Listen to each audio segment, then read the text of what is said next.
Hello again. This is Dr. Ben, and I'm here for another live stream episode of tinnitus, hearing loss, whatever we need to talk about. We're here to do it. So I'm happy to be here live. And if you're here live, which I know some of you are, please type in the comments underneath this video your name.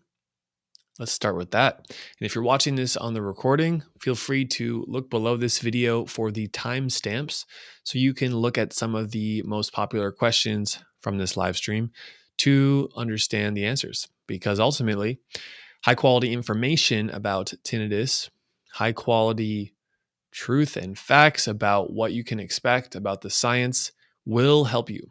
It will help you because when your brain, when your mind, when you are in the right state of mind, when you have the right information, managing tinnitus gets a little easier.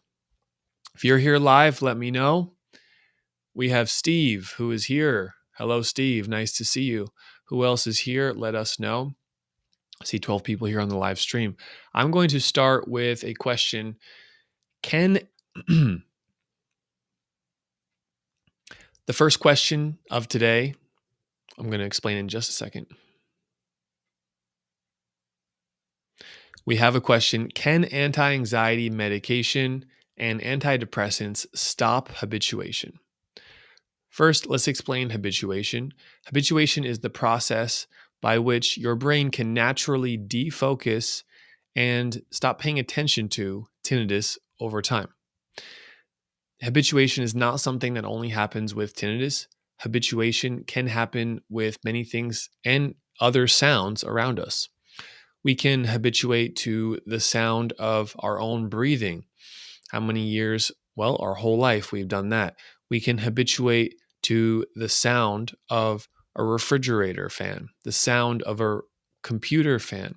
We can habituate to the sounds of certain electronics if we have a light that has a high pitch essence to it. And we can also, as humans, habituate to louder, higher pitch sounds. For example, if you are living next to a power line or an electrical line, maybe you have walked around a neighborhood and you've seen an apartment complex that's next to a high pitch zzz, a power line, an electrical line that's making a lot of noise. And you might think, how am I going to get used to this? How does someone live next to that sound? Well, people do live next to that sound. And after a few weeks, after a few months, their brain tunes it out because subconsciously their brain learns that that sound is not a threat. That sound is not harming us in any way. It may be annoying. We may not like it, but it's not an imminent threat or danger. Therefore, the brain can automatically tune it out so that we rarely hear it. And this is a process that happens naturally, and it's designed to help us or protect us. So that's the first part of this question is, what is habituation? Now, can anti-anxiety medications or antidepressants stop habituation? That process to habituate does rely on the limbic system's function. There's a filter mechanism which can be manipulated and adjusted according to certain factors. One factor is our own health, our own anxiety or stress levels. And that usually is in our favor because if we can de-stress and get the right kind of information about tinnitus, then that can help that system over time. Now, there has been some reports, there has been some science to show that certain kinds of drugs, specifically the benzodiazepine drug family, can potentially slow down that natural brain mechanism of habituation. This is something that I first learned studying under Dr. Paul Jastroboff, who is the founder of tinnitus retraining therapy. And this has been cited in other neuroscience research as well. Now, from anecdotal stories, from talking to patients, from talking to other professionals, using those drugs for a shorter amount of time is not a problem. If your doctor is recommending it, there's probably a good reason. And there's overall not a big problem with using them for a short amount of time, especially to get through a period of high anxiety or insomnia. If you have a choice, if your doctor approves other medication of a different drug family, then you may want to consider that, because long term, all things equal, I would prefer you to not be on benzodiazepines if you are trying to habituate to tinnitus during a retraining period. Now, that said, I am not a physician, I am not a medical doctor, so you have to understand that there's much more personalized aspects of this that I don't know about you. So if you're considering this, really rely on your physician and try not to be in fear. Try not to be scared. It's okay to take low doses of benzodiazepines and you can still habituate. It's okay to take other doses of benzodiazepines if your doctor is recommending it. I'm coming at this from an audiology lens and trying to advocate for you to let you know what to look out for. Other kinds of anti-anxiety medications, antidepressants, typically they're helpful, not hurting. So that's my take on this, is that none of this is likely to stop habituation. You will habituate. You will get better and better with the habituation process, right? Over 80%, over 90% of patients typically do. Now, my other information on this that I need to share is that there's no way to stop habituation. It's more about what rate will you progress with your habituation. So I hope that helps. And again, just take it, just exhale, just breathe with me. You're going to be okay. This tinnitus is not a curse. It's not going to stop you. You may see some negative comments. You may see some negative information online with Facebook groups, with online forums. Hey, you may see some negative comments under this video, but that doesn't mean it's going to be you. So follow what happens for most people, and I assure you things will work out. All right.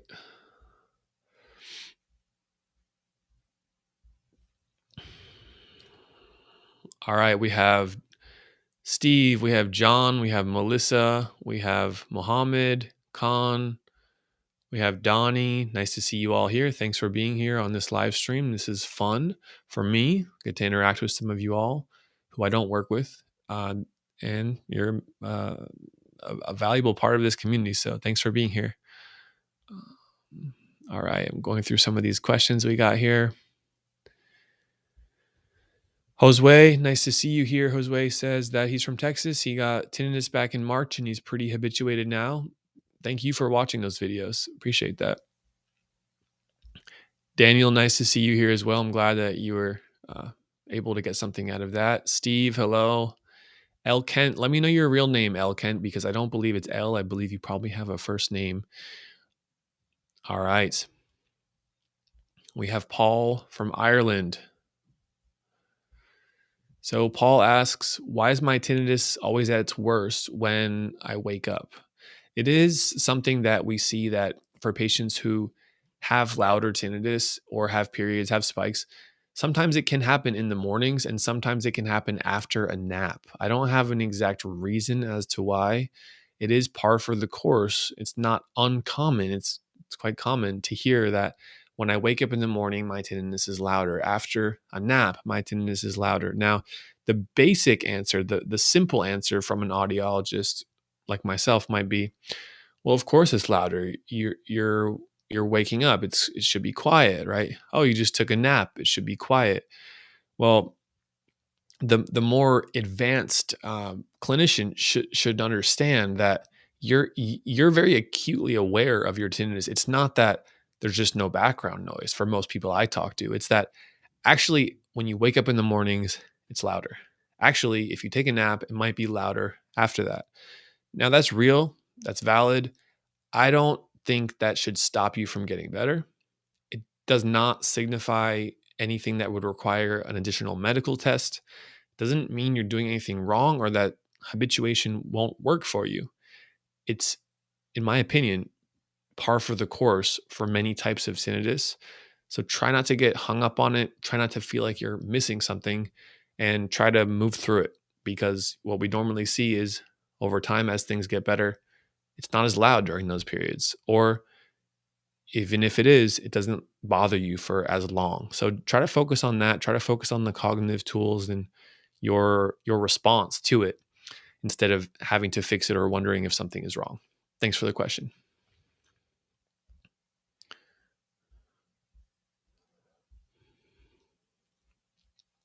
All right, we have Sergio here. We have Lyle here. Nice to see you, Lyle. Thank you for that. We have James from Scotland. International presence. Love it.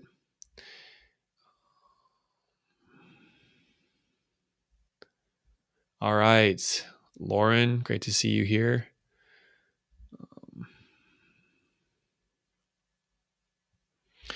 So Stephen asks, would seeing a chiropractor somewhat help with tinnitus?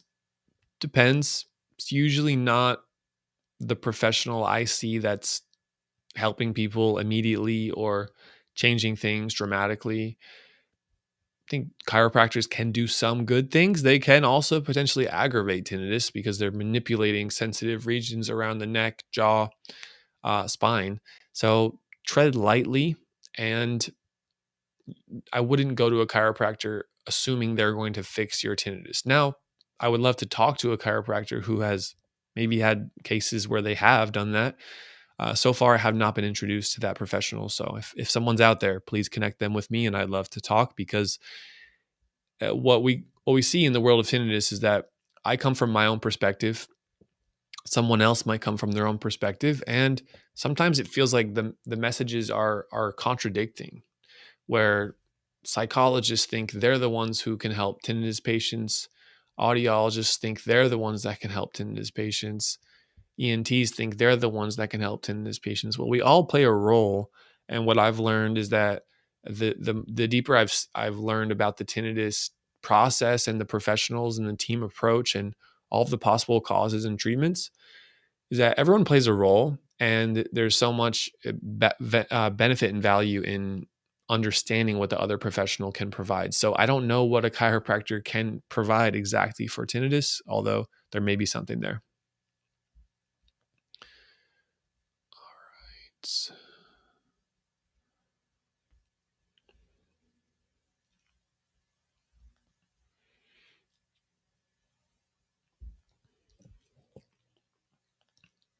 We have a live question from Paul in Ireland. Paul asks, Dr. Ben, I have my first appointment on Thursday, coming after getting tinnitus after my second vaccine in March. Sorry to hear that, Paul. What questions should I be asking the audiologist? Well, the audiologist will perform a hearing test. They'll ask you some questions. And the questions you can ask the audiologist are, what kind of hearing tests are you performing? If your hearing comes back in the normal range, meaning no hearing loss on the test, then ask them to consider an OAE test, which is short for otoacoustic emissions. It's a more specific test that can look at the cells in the ear and give you more information on, well, if your overall hearing is in the normal range, is there something more specific about the ears that could, you know, explain why there is an element of cochlear tinnitus relating to the hearing organ, right? What we normally see is with sudden onset tinnitus, whether that's from an illness, from around the time of the vaccine. And I want to add that it's hard sometimes to understand, was this causation or correlation? Did you get the tinnitus around the time of the vaccine, or are we 100% sure it was caused by the vaccine? Sometimes that's tricky, and I'll tell you why. Because a lot of patients develop sudden onset tinnitus, and this was before COVID, right? Before COVID, patients were developing sudden onset tinnitus, and I'll go into that of how and why that could have happened. In terms of specifically the vaccine, we're studying it as a scientific community. There's possibly something there. In my opinion, each individual has the duty to research this and ask themselves what they feel comfortable with. I've had most of my patients get the vaccine, and it hasn't been a problem for most patients. Now, for some who has been a problem, they have contacted me. So I hope that goes well for you, Paul.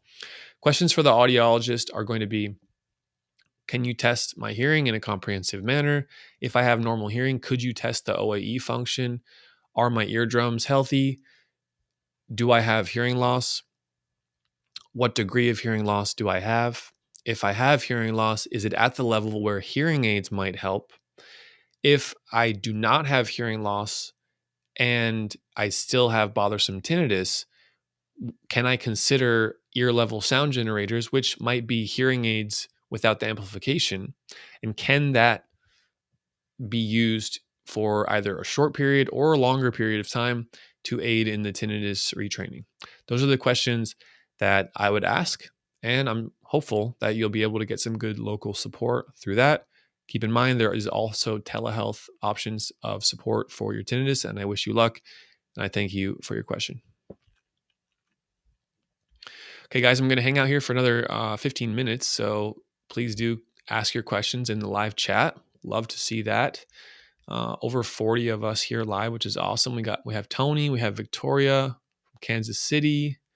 We have a question in Portuguese, which I did live in Brazil for a little bit, so this is really going to test my understanding of Portuguese. But let's try it out. Is there a difference in perception of the sound with hearing loss? And does it change the metabolic system? I don't think I'd completely understand the question, and I'm so happy you decided to ask this question in Portuguese. Maybe you can clarify, maybe use Google Translate, and I will try to get that on this call. Thank you. All right, Tony asks,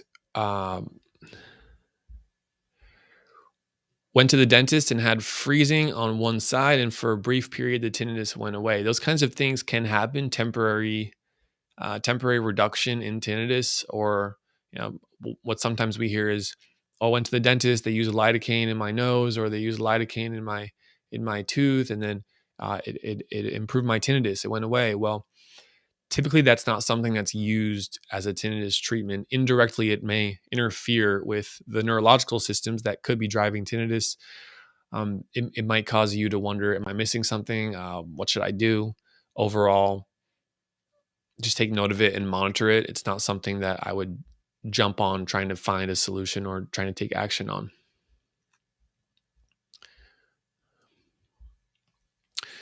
Lauren asks, would physical therapy help with my TMJ issues? Already doing massage therapy to help with tinnitus.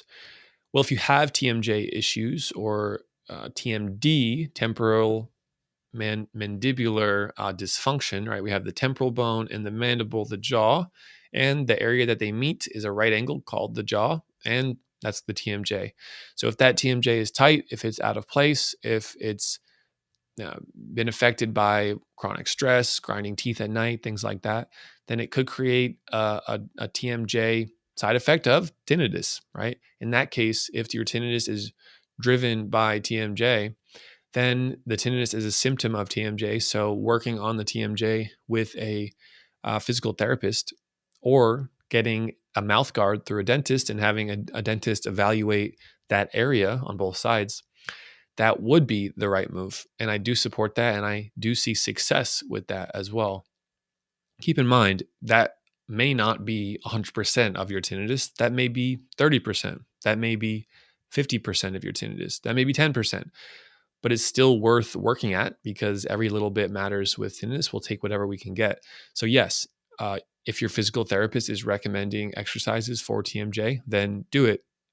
Also, the dentist can often recommend exercises for using a mouth guard in the evenings, and that can take some of the pressure off of the TMJ and the muscle connections to the temple.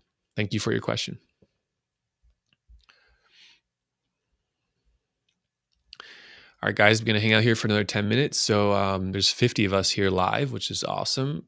Be nice to each other in the comments. Let's keep this as a positive community here.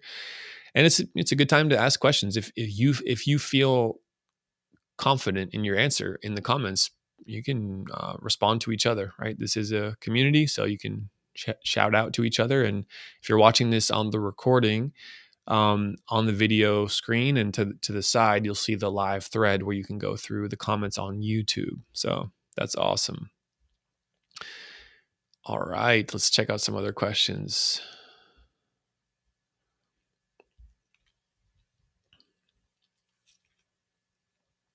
We have a question from Anne, which asks, some people say that they developed tinnitus when they were sick with COVID. Is that true?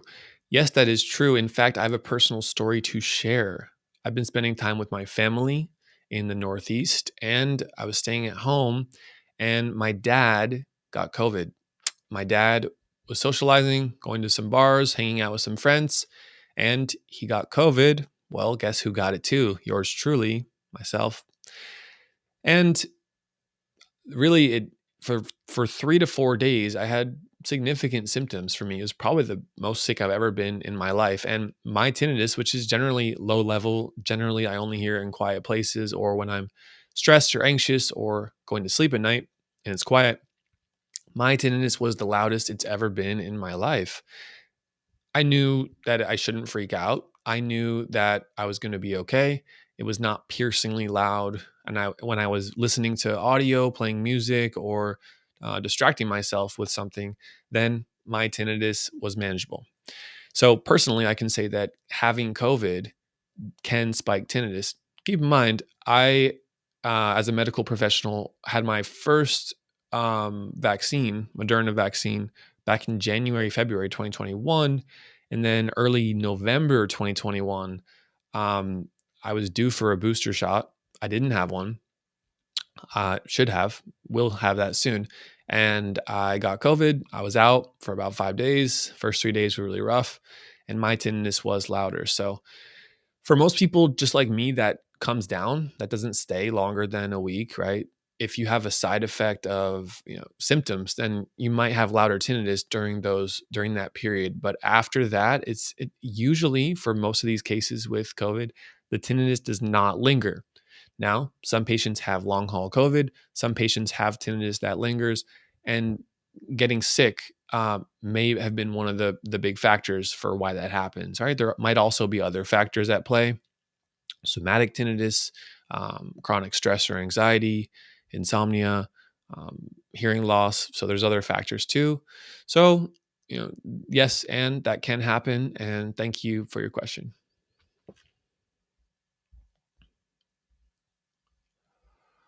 All right, guys, I'll be hanging out here for another 5 minutes. Appreciate all of the comments. Glad to be here.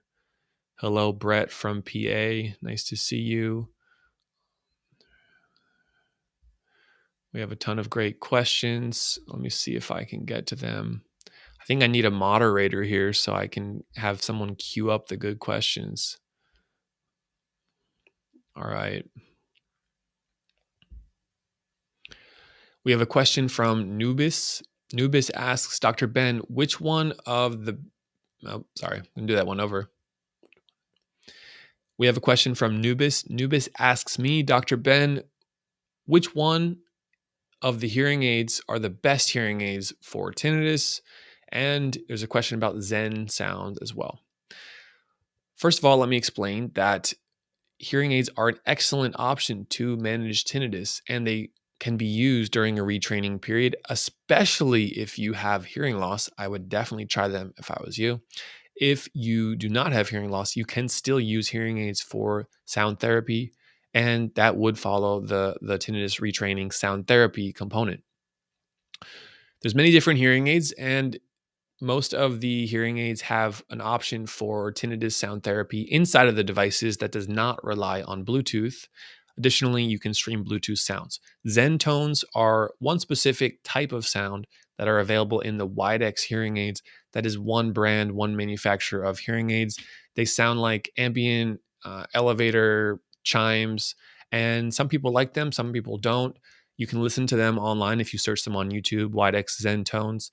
And if you like that kind of sound, then you might go with Widex hearing aids. If you don't really care for that sound, then there's plenty of other options. And most of the major hearing aids you would get in a clinic would have the options of different kinds of sound, different kinds of sound therapy. Selecting the hearing aids for you is an individualized decision, and it's a conversation between you and a professional. If you need help with that via telehealth, please reach out to our team. Otherwise, a local audiologist should be able to help you with that. Don't feel like Zen tones are the best and anything else won't help you with tinnitus. Definitely not true. Find what works for you. And remember, there's a trial period of hearing aids, so you can wear them for a month or 45 days and make sure they are a good fit for you. And remember, be patient with hearing aids because it does take time to adjust neurologically in the brain. Thank you for your question.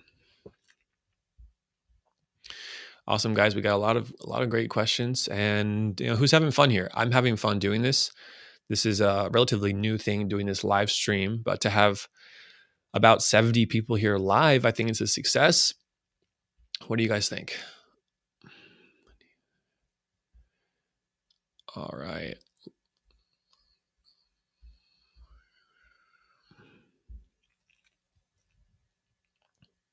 Jazz is Life asks, are hearing aids recommended for hyperacusis that is painful? Good question. There's a few parts to this question. So first, hyperacusis breaks down to loudness hyperacusis or pain hyperacusis. So if certain sounds are too loud, then it causes this reaction, this sensitive reaction, similar to in the visual world. If someone has a migraine and you have a bright light near their eyes, they're going to go, "Oh, please, I'm sensitive. That light is too much." With hyperacusis, it's a similar effect of loud sounds. So this might be forks and knives in your kitchen, running water, the toilet, certain voices, certain sounds, driving in a car. Those are some of the most common types of hyperacusis loudness response. And that's going to have a sensitive reaction. Now, potentially at the same time, but maybe separate and less common, is that there's this persistent pain in the ears or one ear when there's loud sounds. So we consider that pain hyperacusis. It's less common. If you occasionally experience this, I wouldn't diagnose yourself as pain hyperacusis. But if it's constant, then it's worth looking into. If you have a hearing loss and you have sensitivity to sounds that cause pain in the ear, then it has to be careful programming of the hearing aid. So I hope you're working with an experienced audiologist who is, number one, testing your hyperacusis. That's a key here. In a hearing clinic, in an audio booth, you can test the hyperacusis and you can get specific data on what threshold is your hyperacusis at different frequencies, at different pitches. From there, you can adjust the hearing aid settings so you know that the hearing aids are not getting too loud and causing that reaction. There are safety mechanisms that we can adjust and bring it down and bring it more comfortable for you if you have hyperacusis and hearing loss. It's tough because you need to hear people, you need to hear soft voices, soft speech sounds louder so you can understand them, but you don't want to hear loud sounds louder because you have hyperacusis. Work with someone who understands this. Reach out to us if you need a second opinion or some guidance. You can find a way. You can find a way. I want you to be able to hear the people around you with hearing aids, right? I assume you're having hearing trouble, but even if not, using the hearing aids for the sound therapy component with some mild gain is still fine. Just make sure that they're programmed to have a safety setting so that when you do hear loud sounds, it's not too loud, it's not extra amplified, and that should be no problem if you communicate this to a local audiologist who can make those programming changes. Thank you for the question.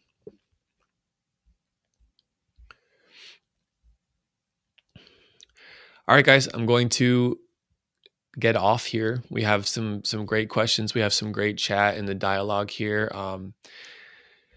Sorry if I didn't answer your question. I try my best to feature some questions that are common. I appreciate everyone. Lyle, thanks so much for being here. Tony, Steve, David, Colin, Alex, Jazz's Life, Sergio. Appreciate you guys being here. I'm going to continue to do this on Tuesdays and Thursdays. Tuesdays focusing on tinnitus, Thursdays focusing on hearing and hearing loss and hearing aids. We'll take some days off. We won't be there all the time, but it is fun. It is helpful. I know that. And if you did enjoy this video, please do give it a like on YouTube. It's, believe it or not, that actually helps the video get out there. And if you really like it, the best thing you can do to support this channel is to simply watch more videos. There's a lot of great stuff. So please, thank you for being here, and I appreciate that. This is Dr. Ben signing off. Good night, everyone.